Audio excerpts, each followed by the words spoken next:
Getting in the middle. Ecclesiastes 4:12 says, "A person standing alone can be attacked and defeated, but two can stand back to back and conquer.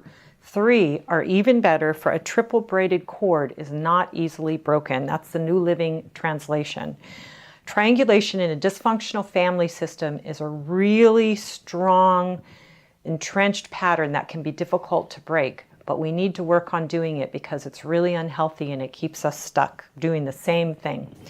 Proverbs 26:17 says, "Like one who seizes a dog by the ears is a passerby who meddles in a quarrel not his own." So if you can imagine taking a dog, think of a dangerous dog, grabbing him by the ears, what's going to happen? The dog's going to bite you and you're going to get in trouble. Well, that's sometimes what happens to us when we jump into a problem or a situation that's really between two other people, and we make ourselves the meddler.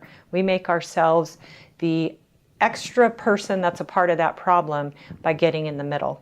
So we can do that by either jumping in ourselves or by allowing the person to bring us in to their problem between another person. So in other words, they may want to pull us in and make us be their advocate or speak for them. So it can either be initiated by our own actions, because that's a pattern that we're used to, or the other person can drag us in. So how can we get in the middle? We can take up a cause for somebody by going to the other person and saying, "Hey, this person has this problem, this issue, I need to talk to you about that." So in other words, we're taking up a cause that really a person should take up for themselves. Speaking for someone else. So you call your mom and you say, "Well, your sister says such and such." So you speak for her instead of allowing your sister to speak for herself. Or even in a conversation, when you're sitting there, when two people are talking about something, you jump in and you speak for that person instead of just being quiet and letting them speak, the person speak for themselves.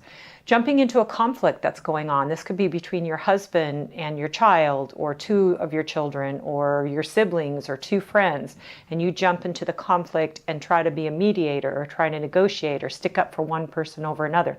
If somebody's truly a victim and you have to do that, then you do. But otherwise, no, you don't jump in the middle.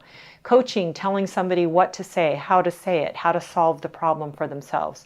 Acting as a go-between, where you have, say, your mom and your sister that don't talk, or two of your children, and you talk to one and relay the message, and then you go back and relay that person's message to the other person, and you go back and forth, because the two people are not talking. They need to talk directly. That's called healthy.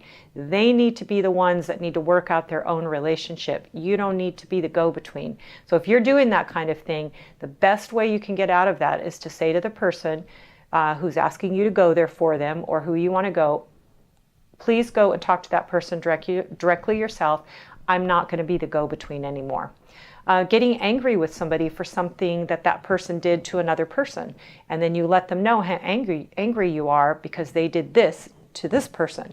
And unless that's you talking to your spouse about a child that you really need to bring that up, you don't need to be telling somebody that you're angry about what was done to someone else. The person that it was done to needs to speak for himself or herself to let that person know. What about covering up for somebody's deeds, actions, inactions, so that the other person, the third person, doesn't find out about it? Not healthy, not good. Manipulating and controlling to get an outcome in a relationship between two other people, because you, for instance, you want your children to get along, so you kind of lie and change and think about how to say this in this way. It doesn't even have to always be a lie, just so something will happen between these two, or your spouse and your children. Sometimes that can be getting in the middle. Now, you have to recognize that this can happen with a parent, a friend, coworker, adult child, young child, siblings, it doesn't matter. It can happen in any relationship. But getting in the middle is always dangerous, just like that dog that you grab by the ears and he ends up getting angry with you. A lot of times people end up getting upset with you because you're jumping in the middle. You take on too much responsibility, too much emotional stress and problems in your own life by taking on the problems that two other people should be solving for themselves with themselves. So try not to get in the middle. Thank you for watching this video on Change My Relationship.